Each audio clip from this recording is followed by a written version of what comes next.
Hi, and welcome to this class, Shabbat Pathway to Intimacy. In this class, we're going to look at three things. Firstly, we're going to look at what the Torah's instructions are for observing Shabbat. And then we're going to understand what the meaning is behind these instructions. And we're going to then see how we can understand and use this meaning in order to move along a pathway towards intimacy with our Creator and intimacy in our human relationships. I'm going to start off by sharing some sources with you and working through these sources in order to understand those three ideas. So let me start by sharing screen. Okay, and the first source we have here is from the Torah, and it's from Exodus, from Shemos, and it says, Zocher es yom HaShabbat, remember the Shabbat day to make it holy. And the question is, what does this word Zocher, remember, refer to in practice?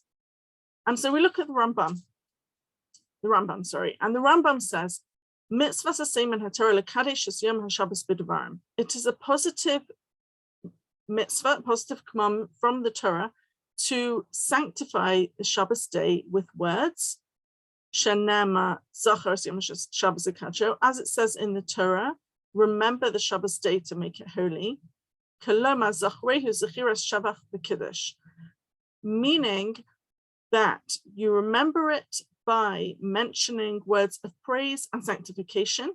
What does this mean, words of praise and sanctification? It means you have to remember it at the beginning and at the end of Shabbos. At the beginning of Shabbos by making Kiddush, and the end of Shabbos by making Havdalah. So here the Rambam is telling us that the word Zocher in reference to keeping Shabbos doesn't simply mean remember in your mind, but it means actually saying words which make Shabbos holy, and these words are Kiddush and Havdalah. Okay, so that's what Zocher means. So far, so good. Now we're going to look at the other commandment for observing Shabbos, which is in Devarim, and it says, Shama es yom HaShabbos HaKadosh ka'asher tzivcha Hashem Elokecha, which translates as God the Shabbos day to make it holy, as the Lord your God has commanded you. So what does this word Shama mean? And if you look at the Ramban says, the Shama etzlam mitzvahs lo saseh. Shama refers to a negative prohibition. Wherever the Torah uses the terms hishama, which means God, or pen, which means lest, ba'al, which means don't, wherever it uses these three terms, it refers to a negative, a prohibition against doing something. Shenishmar osel, that we should guard against guard Shabbos in order to make it holy. Shelo nachalehu, we should not profane it. And here we also learn that where we use the term Zocher to remember, it hints at a positive command. And the positive command of Zocher comes out from the trait of love. And that is similar to mercy. Someone who does that which he is asked to do by his master becomes beloved towards him. And his master has mercy on him. Shama, the mitzvahs lo saseh. And the character, the midas Shama and the behavior of guarding the mitzvahs lo saseh against doing something negative. This is behavior of discipline. And this flows out from having awe for someone.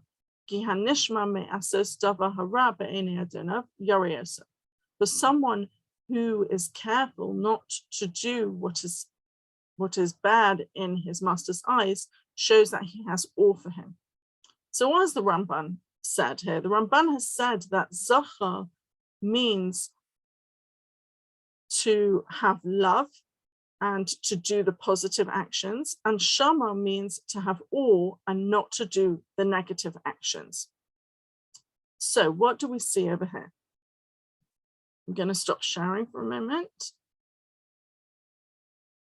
So we see over here that there's two aspects to keeping Shabbat. There's the positive command of Zachor, remembering, which so far we've learned means Kiddush and Havdalah. Those are the Torah level commandments. However, rabbinic commandments, which are positive, also include things like having meals, having special food on Shabbat, getting dressed up, wearing special clothes. And the Shama, the negative, the guarding against doing things that we are not meant to do, is coming from a sense of awe, a sense of respect for our Creator. So we're learning that there are two aspects to observing Shabbat according to the Torah.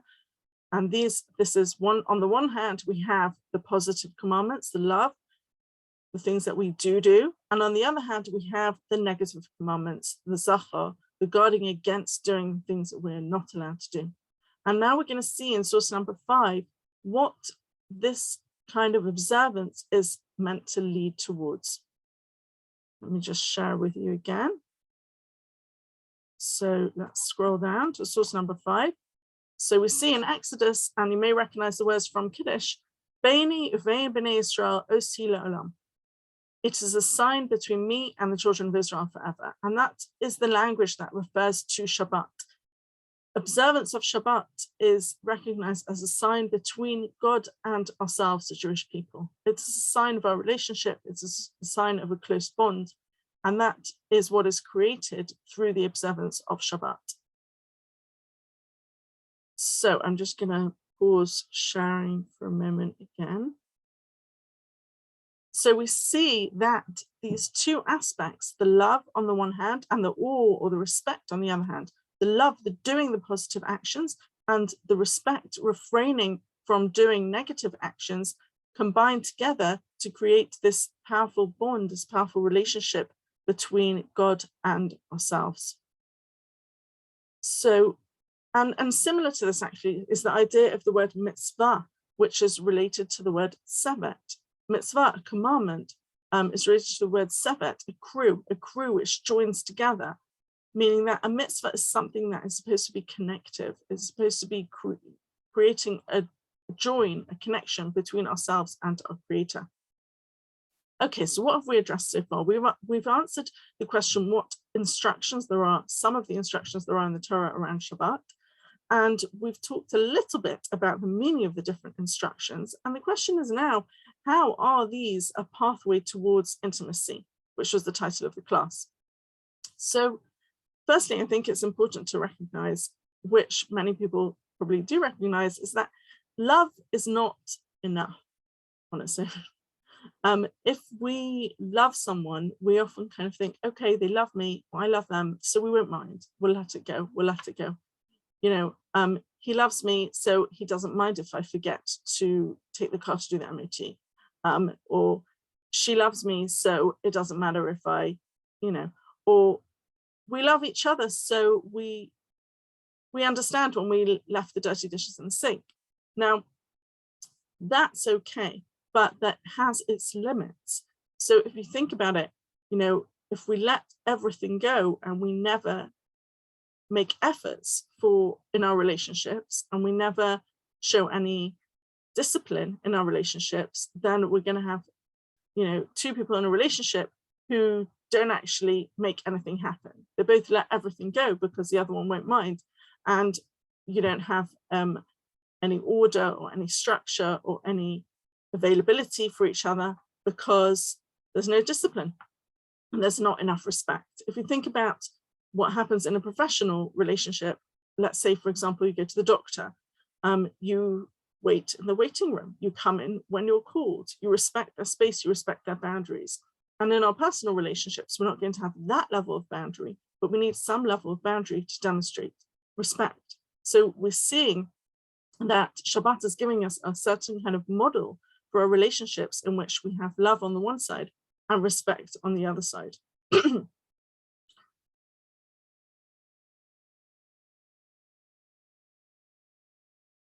And we actually see this idea in the word kavod itself. So the word in Hebrew for respect is kavod, and kavod is related to the word kaved. Kaved means heavy. Why? Because if you have respect, you consider the other person to be somewhat weighty. They're important to you, you take them seriously.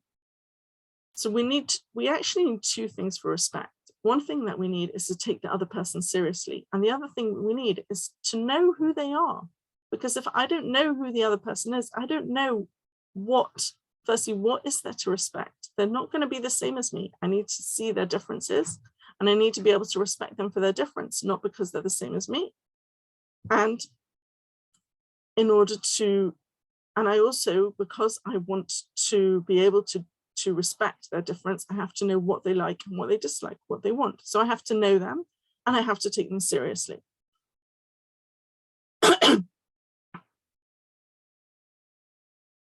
Okay, so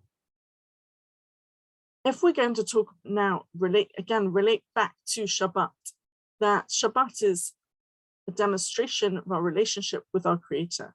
And that has two aspects. It has the love and it has the respect. How do we know our Creator?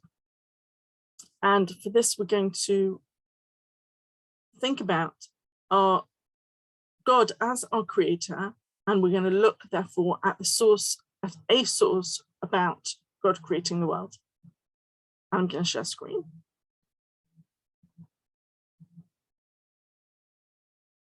So if we go to source 10 here, we see another verse from Kiddush, and it says, "Vayichulu hashamayim v'haaretz v'chol tzva'am." The heavens and earth were all finished. Well, yeah. And God finished all his malacha that he did on the seventh day, meaning he finished it on the seventh day. And he rested on the seventh day from all the malacha which he had done. And God blessed the seventh day and made it holy. For on that day he rested from all his malacha. Okay, so what we see in this passage here is the word malacha, referring to the type of activity that God did in creating the world. And this word malacha is used 3 times, and it's the only word that is used in this passage describing how God created the world. Isn't that interesting? So if we're going to understand God as a creator, then we're going to have to understand, what is this malacha? What is this kind of activity that he did in order to create the world? And we're going to look at some other places in the Torah where this malacha word is mentioned. So if we look in Exodus, we again see this, we see this word malacha used relating to Shabbos. So here in source 6, we have Sheishes Yamin Tavid, for 6 days you should work and do all your malacha. Yom Hashvi is Shabbos laHashem Elokecha, and the 7th day will be Shabbat for Hashem your God. Lo taseh kol malacha, you shall not do any malacha. So we see that this malacha with which God created the world is exactly the same malacha word that we are not allowed to do on Shabbos. And if we then go on further along in Shemot, in Exodus, to source 7, we're going to have the word malacha again. And here we have the word malacha in a different context. This context here is Moshe telling the Jewish people about the creation of this mini temple, this flat pack temple, which was called a Mishkan. So when the Jews were in the desert, they built a essentially flat pack IKEA style temple, which they carried around with them wherever they went. And it was called in Hebrew a Mishkan.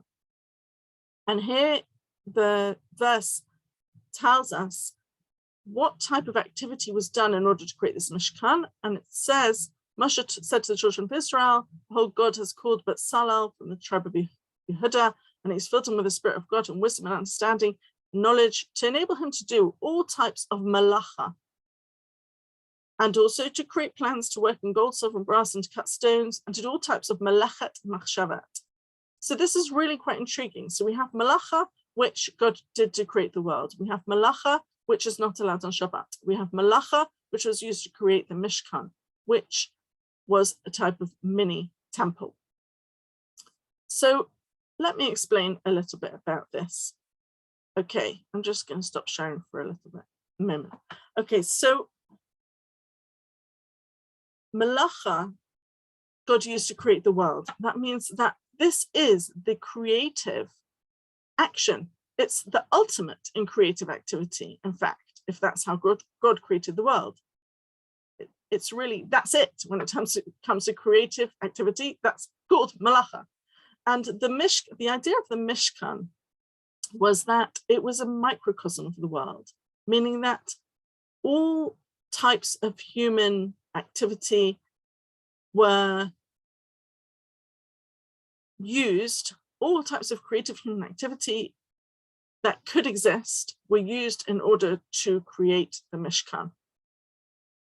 And therefore, because Shabbat is about recognizing who I am and who I am not in this relationship with God, because Shabbat is about stepping back from myself and recognizing God as creator of the universe, because it's about a relationship in which I make room for God and not just seeing myself as the one who is creative and active and runs my life and earns the money and runs the house and etc., etc. So at that point, I'm stepping back from malacha. I'm stepping back from creative activity, which demonstrates a mastery over the universe, because that's precisely what malacha is. It's the actions with which God created the world. It's the actions with which the Mishkan were created, which was a microcosm, was meant to be a microcosm of creation involving every possible type of creative activity. And therefore, on Shabbat, when I step back and recognize my creator as the ultimate controller of the universe, therefore I don't engage in malacha, because that's God's realm.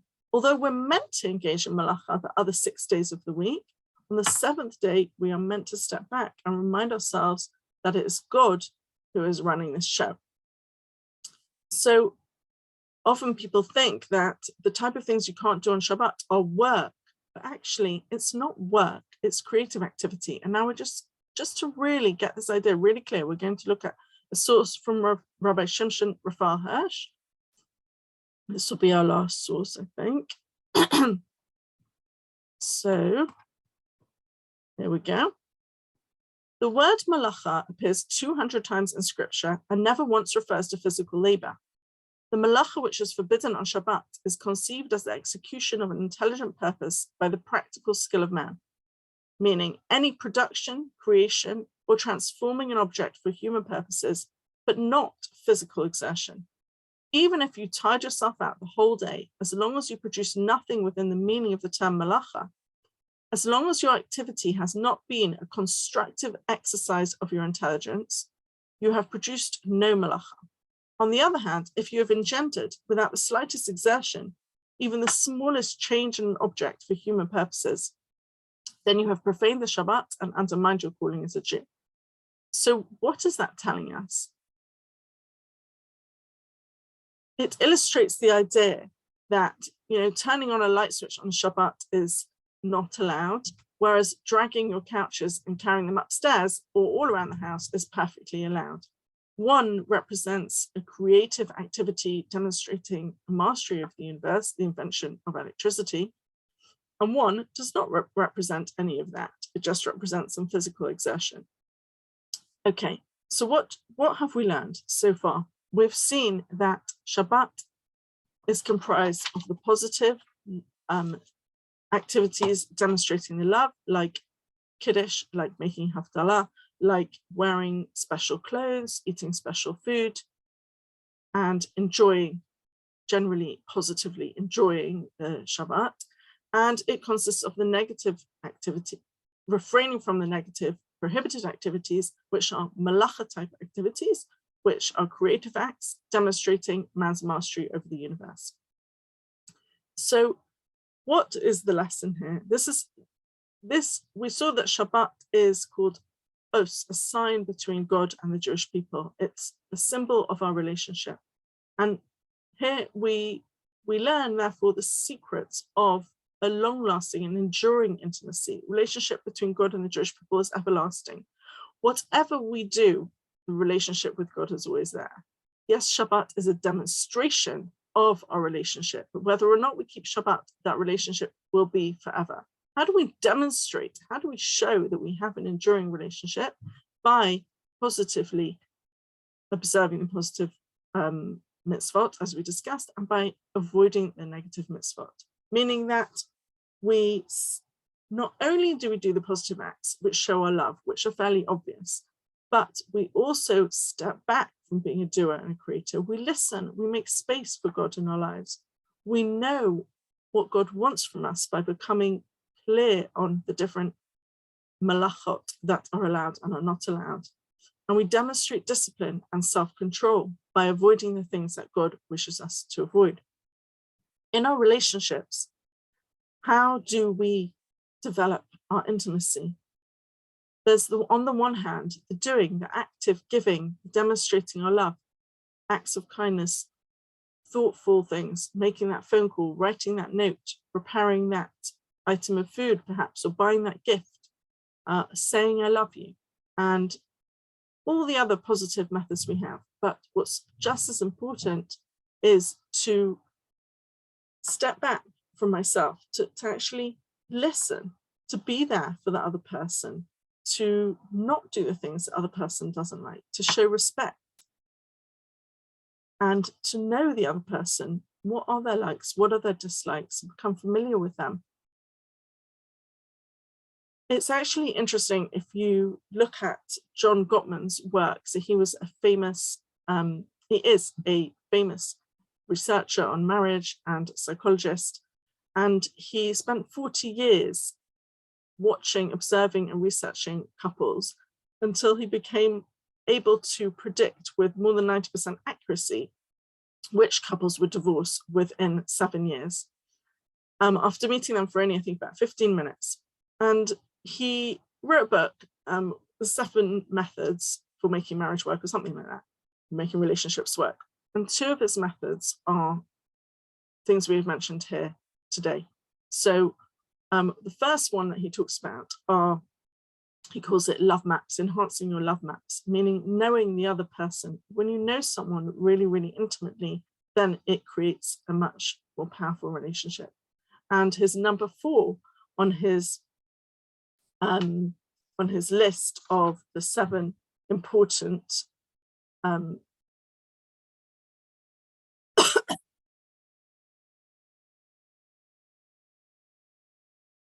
his number 4 on his list of the 7 ways to make your relationship work is to allow your partner to influence you, meaning that you recognize your partner's differences and you welcome those, you respect those differences.